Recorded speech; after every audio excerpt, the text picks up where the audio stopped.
कर्मों का फल। एक बार एक राजा था। वह राजा समय समय पर वेश बदलकर अपने नगर का सर्वेक्षण करता था ताकि देख सके सभी कर्मचारी अपना कार्य नियमानुसार कर रहे हैं या नहीं। क्या प्रजा उसके कार्य से संतुष्ट है या नहीं।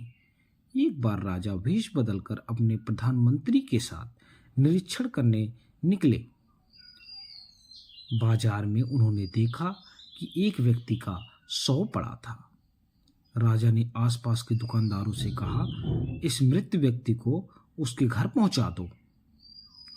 सब लोग यह कहने लगे कि यह बहुत ही बुरा आदमी था, इसका शव यहीं पड़ा रहने दो, इसके घर वाले आकर स्वयं ले जाएंगे, हमें इससे कोई भी लेना देना नहीं है, हम इसका शव क्यों उठाएं, ये बहुत ही बुरा आदमी था। कोई भी दुकानदार उसके बारे में बात नहीं करना चाहता था। राजा बहुत ही हैरान हुआ कि इस व्यक्ति ने ऐसा क्या कर्म किया कि मृत्यु के बाद इसको कोई कंधा देने तक को सहमत नहीं है।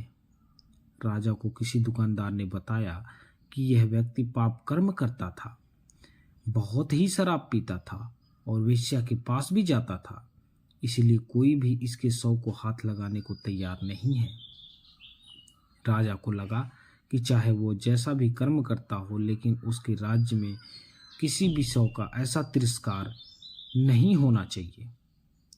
राजा ने दुकानदार से उसके घर का पता पूछा, तो उस दुकानदार ने राजा को उसके घर का पता बता दिया। अब राजा और प्रधानमंत्री स्वयं शव को अपने कंधों पर उठाकर उसके घर पे पहुंचे। उसके दरवाजे को खटखटाया। राजा ने उसकी पत्नी को पूछा कि कोई भी आपके पति के शव को उठाने को तैयार क्यों नहीं था। उस व्यक्ति की पत्नी ने कहा कि मेरे पति बहुत ही नेक कर्म करते थे। राजा अचानक बहुत ही ज्यादा हैरान हो गया। अब राजा हैरान था कि वहां बाजार में तो हर कोई कह रहा था यह पाप कर्म करता था, शराब पीता था, वेश्या के पास जाता था, और इसकी पत्नी क्या बोल रही है।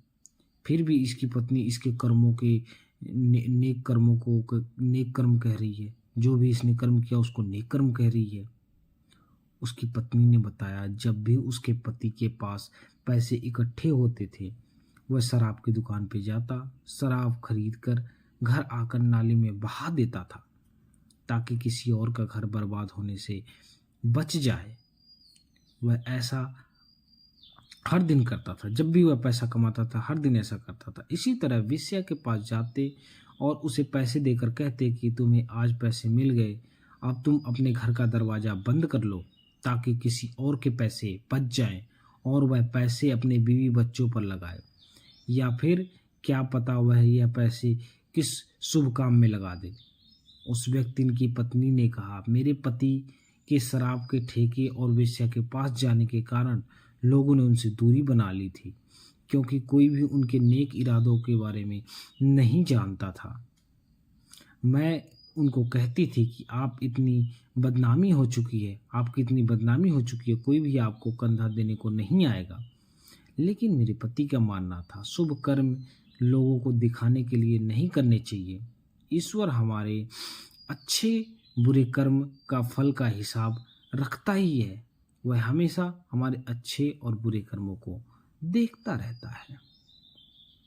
इसलिए अच्छे कर्म करने चाहिए और उसका फल ईश्वर पर छोड़ देना चाहिए, क्योंकि ईश्वर सब देख रहा है। मुझे ईश्वर पर विश्वास है। मेरे पति मजाक में कहते थे, तुम देखना मेरी शव स्वयं राजा और उसके मंत्री लाएंगे। राजा यह सब सुनकर अवाक रह गया। राजा ने उस व्यक्ति की पत्नी से कहा, चाहे आपके पति ने मजाक में क्यों ना कहा हो, देखना मेरा शव राजा के मंत्री उठाएंगे, लेकिन वो बात 100% सच है, क्योंकि मैं यहाँ का राजा हूँ और यह मेरा मंत्री है।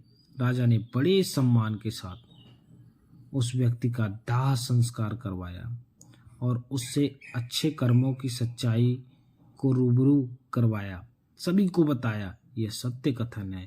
हमें शुभ कर्म दिखावे के लिए नहीं करना चाहिए, हमें शुभ कर्म करते रहना चाहिए, अपने दिल से करना चाहिए शुभ कर्म।